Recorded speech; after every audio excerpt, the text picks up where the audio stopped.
Where are we landing today, boys?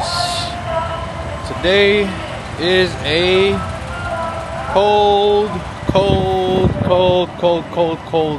freezing cold, below freezing cold day. I don't know how cold it is, but it is cold. My hands are freezing holding the camera, and it's only been a couple seconds. Just quick little update. We are headed to Indianapolis for a big body Yukon. This thing is as long as the trailer, if not longer. So it's gonna be a quick intro because it is freezing, and I'm outside with no jacket, no gloves, just a hat and a sweater. Anyways, it's 3:20 in the morning. Trying to make it there before any traffic at all. It's about 4 hours south, so hopefully no traffic, no nothing, everything goes good. But I just filled up. Let me get snacked up and watered up, and we'll be on the road. Alright guys, and we are about 2 miles away from our pickup spot, and it is cold everywhere. It looks like it snowed last night a little bit over here, or some sort of lake effect snow. Doesn't look too bad, but it does look like there's some ice patches every now and then. Good thing speed limit is pretty low, and it's empty, so I'm driving about 40 miles an hour, so there's no rush. Even if there was somebody behind me, well, they could either go around me or drive as slow as me. I'm not putting my life in danger to get there 2 minutes faster than I would if I was driving a speed limit, I guess. But check, oh, I turned the camera around, but look, check this road out. This is a 2-lane, 2-car road, I guess. And we're somewhere in Indianapolis. Back of the roads, I guess. But this is what I'm going to be driving through right now with the load, hopefully. So I am going to be taking it easy, making sure I don't fall over the edge into that little creek, because the toll will be expensive. But we're now like in the little ranch sections, so there shouldn't be too much traffic. And if there is, usually the traffic that's through here is locals, and locals, they know how to fit 2 cars on this lane, and they're usually super respectful, especially if they see somebody with a trailer. They move over a little bit more than usual. I've encountered that out of state, in state, random states, doesn't matter where. Usually they give you the space that you need. But anyways, we're about now 1 minute away. I'm gonna call the guy, let him know I'm about to pull up, and then I'm gonna freeze my butt off for a couple minutes while I check out the car, truck, drive it, make sure everything's good, load it up, strap it, and head back home. So I will get back to you guys in a couple minutes. We'll see how it goes. Alright guys, and we are all loaded up, ready to go. This is gonna be by far one of the cleanest Yukons that I've picked up for this year and this mileage. This thing is clean. Got a little ding here and there, but other than that, very little, none, virtually rust, nothing. Super clean, everything's super nice. This is a Californian truck, I believe. That's why it's so clean. But the guy moved to Indianapolis from over there, so actually got a pretty good deal on it, I think. But I noticed one of my lights flew off, probably from the vibrations or whatever, you could tell. So I just electric taped the end so it's not causing any spark or anything like that. But this thing so far, super easy trip. Not easy, but you know what I mean. Like, nothing really going on. There was an accident, 65. So I know going back home right now is gonna be a pain because it was stopped, like dead stop. They had it blocked off. Hopefully they just let you go around the exit, but even then still backs you up quite a bit. Other than that, this thing is ready to go. I am driving with the light on today since this is sort of heavy. I don't know. I don't know nothing. I just do whatever I want sometimes. But this thing is super clean. I like it. Only bad thing is not four-wheel drive, but honestly, this thing is still very, very clean. Interior super nice, all there. No rips, no tears, nothing. It's got the seat, the third row, 2 captain chairs. Everything is there. I mean, just look. No rust, nothing. Man. Oh, the lights work. Everything. No cracks in the dash. Super, super nice. I don't think this thing even breaks 100k miles. So this guy got lucky, and we got lucky enough to be able to transport it. Now we're heading back home, and I will see you guys at the drop-off. Alright guys, so we're halfway there, doing a steady 65. It seems empty, and then we got this bad boy pulling up on me, doing a steady 70 or something. I don't know, but look at that. That is ultimately the end goal for this company, to grow. With me and my brothers, I will be in something like that, doing some heavy hauling, and they will be taking care of all my local / closer out-of-state stuff for these cars and whatnot, cars or trucks. But that is the end game for me, is heavy hauling. But that's why, I mean, it takes time. I'm starting from the bottom with light duty towing, medium duty towing, heavy duty towing, and then heavy hauling. Hopefully, obviously things can change and stuff, but that is the end goal. Whether I stick to light duty first, then just take some classes or something, get some experience, and go straight into heavy hauling. As long as my brothers take care of this side of the business, obviously I will still be part of it, just not as much. It'll be more them now than me, so I will be taking care of all that long distance stuff, which is what I love to do. Especially something like that, man, that's sick. But we are about an hour away, hour and a half.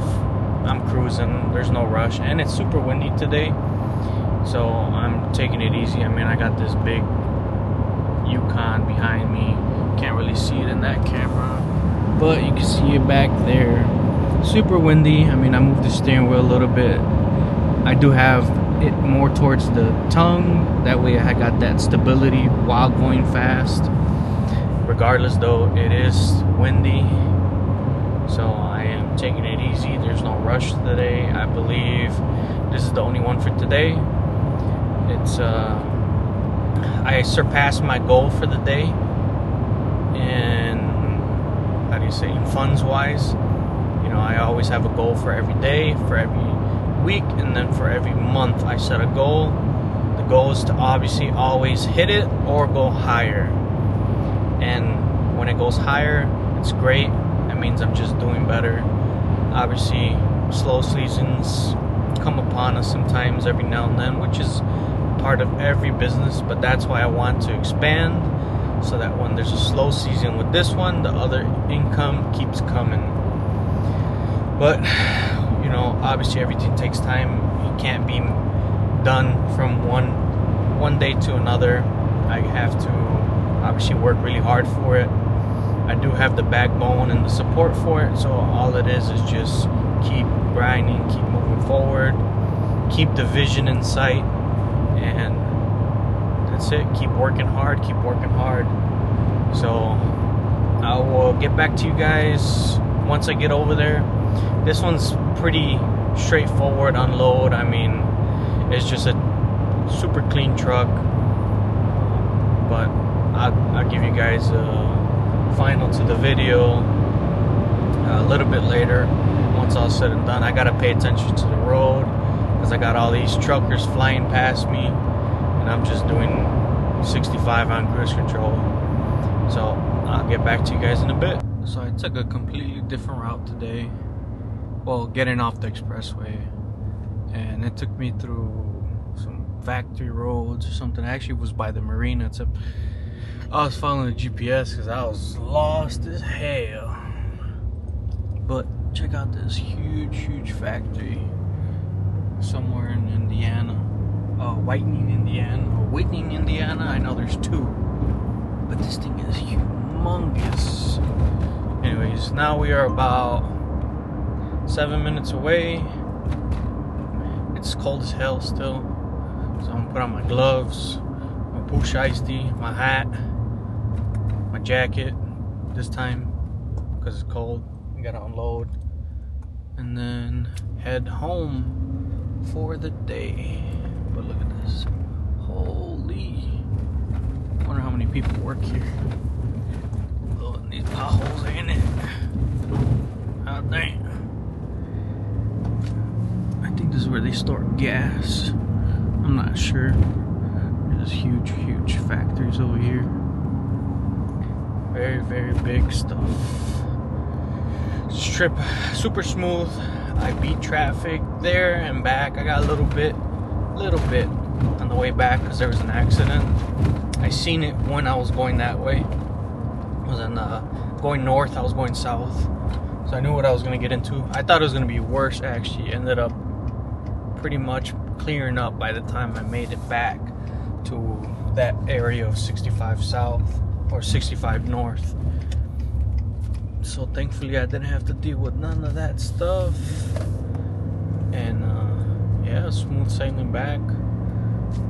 Pretty boring, honestly.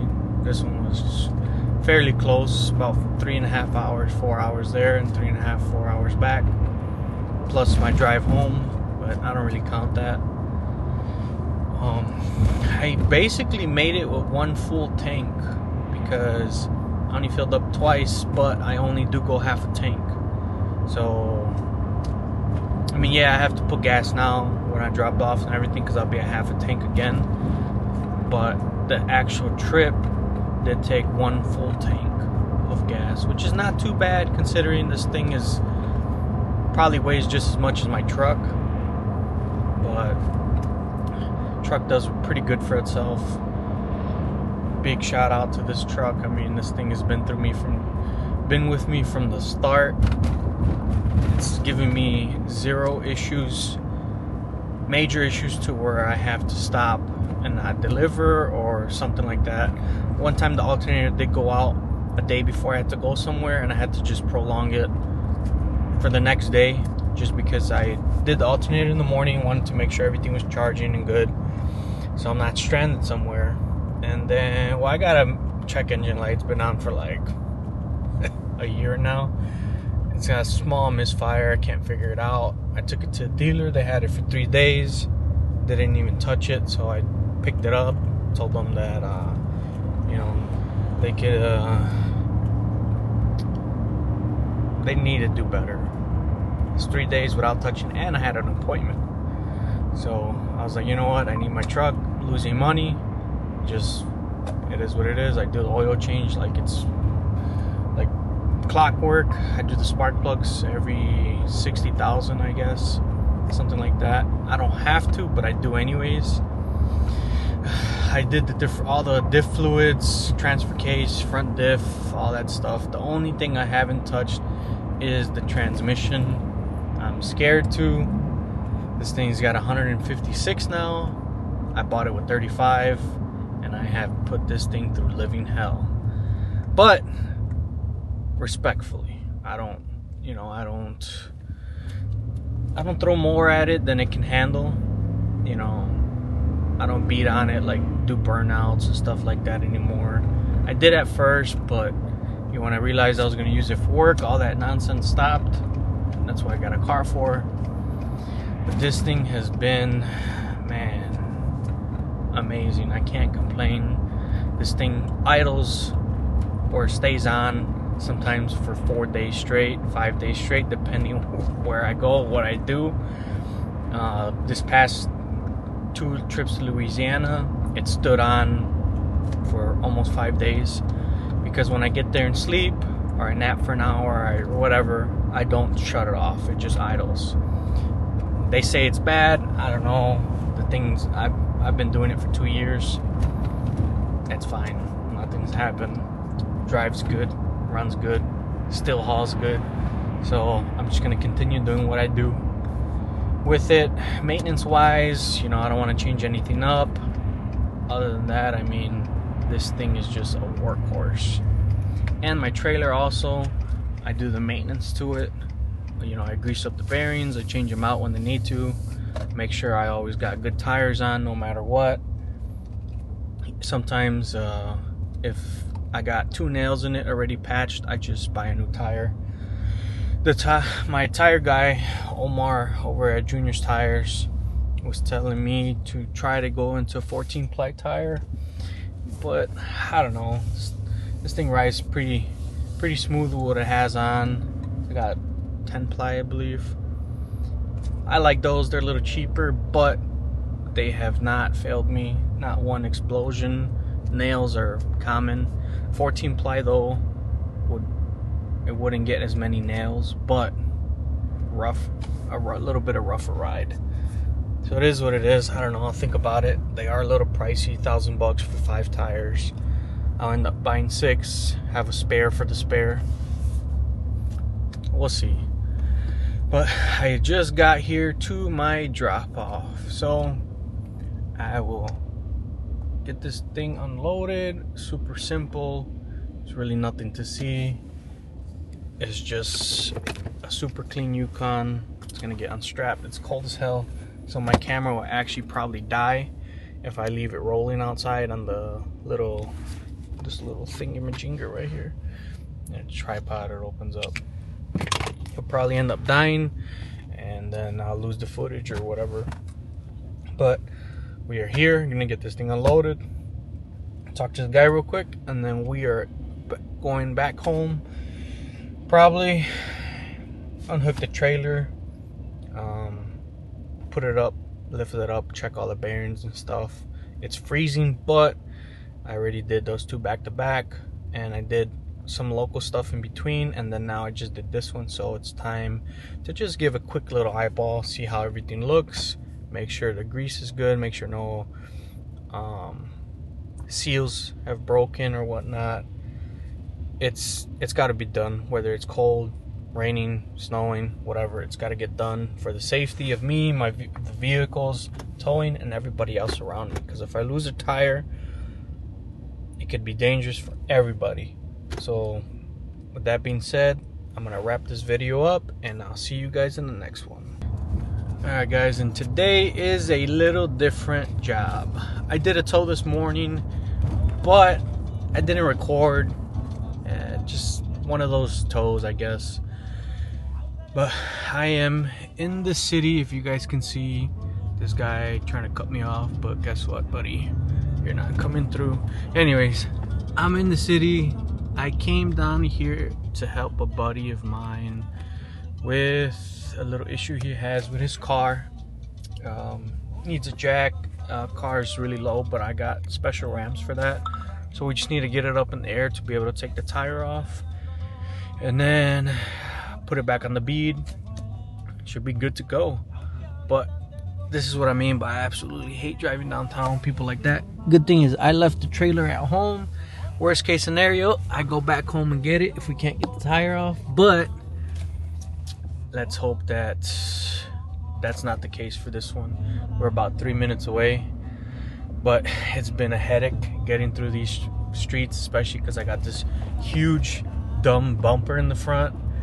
And I mean, people cutting me off probably don't, how do you say, they don't have like common sense or something. They probably see it or don't see it or think I'm gonna brake.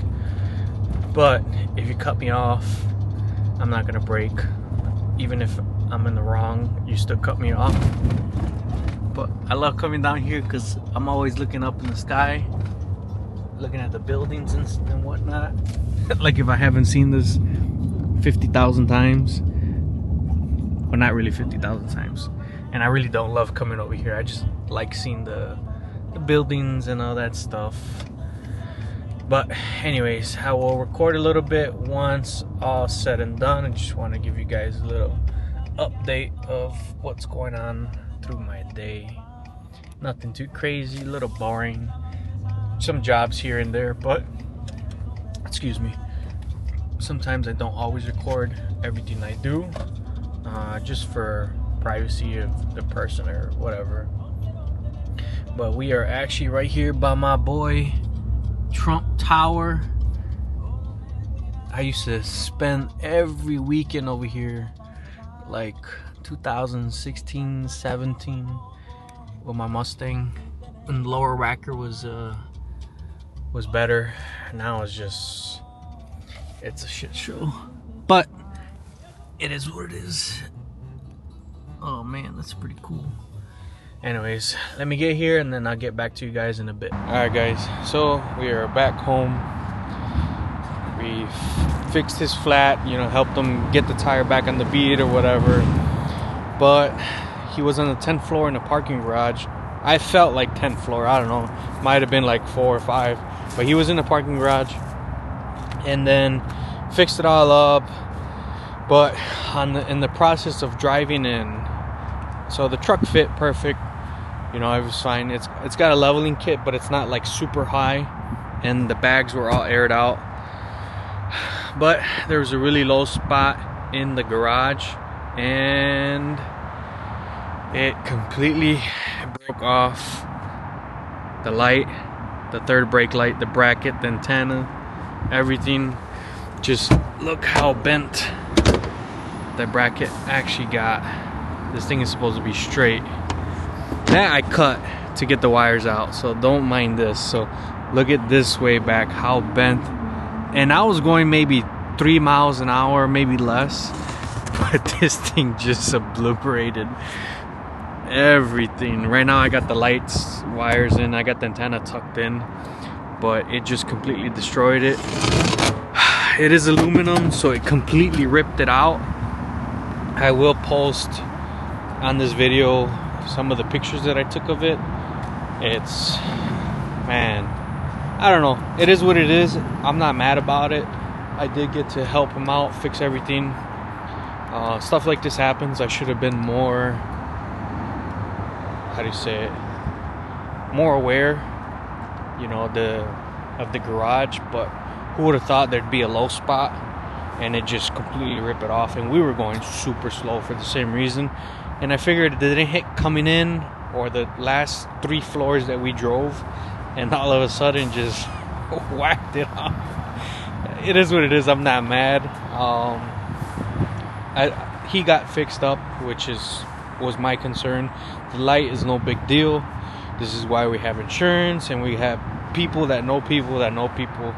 So it'll get fixed and it'll get put back on. It is what it is. No big deal. No harm. Like no true harm to the truck. Still drives, runs, everything. I mean, that's all that matters. I can still work. The trailer's still good. Everything is good. I mean, shit like this happens. You can't really get mad at it. It's nobody's fault. Well, it's my own fault. So it is what it is. Next time I'll probably just pull the light off or something. I don't know. It's weird because it fit perfect with tons of space, and it was just a low spot and it just ripped it off. So it's nobody's fault. Like I said, I'm not mad, nothing. It's fine. Job went good. He's good to go. Just I don't have a top light anymore, which I just did, so I can live without it. I just don't want it to be leaking inside the truck, like rain, snow, all that stuff. So I will be taking it to one of my buddies. I already sent him pictures, called him. He said to take it in Monday. Today is Thursday, so he said it's gonna take him a couple hours, so it shouldn't be too bad. I'm just gonna have him put everything solid, and I will drill the holes out and buy the little tabs that I need, because I'm fully capable of doing that. I just don't feel comfortable welding aluminum yet. If I did, I would, but T-Mac has to finish teaching me how to do that. I got everything except the welder. He has it all, but I don't want to bother him. He's super busy right now, so I'll just send it to people who actually have the time to do this for work. I'll pay out of pocket. It is what it is. I'm not going to go through insurance. Just insurance is already high. I can imagine something like this. I mean, I don't want to make it higher, and my deductible's $500. Probably costs less than $500 to fix. So I'm just gonna get it fixed, and that's it. Just run it. I was before, no issues, no nothing. But that's gonna be an ending to this video. It's a super short video. Been a little slow, consistent but slow. Also been doing stuff that I haven't recorded just because it's a lot local stuff. It's nothing to see. So I will see you guys on the next one.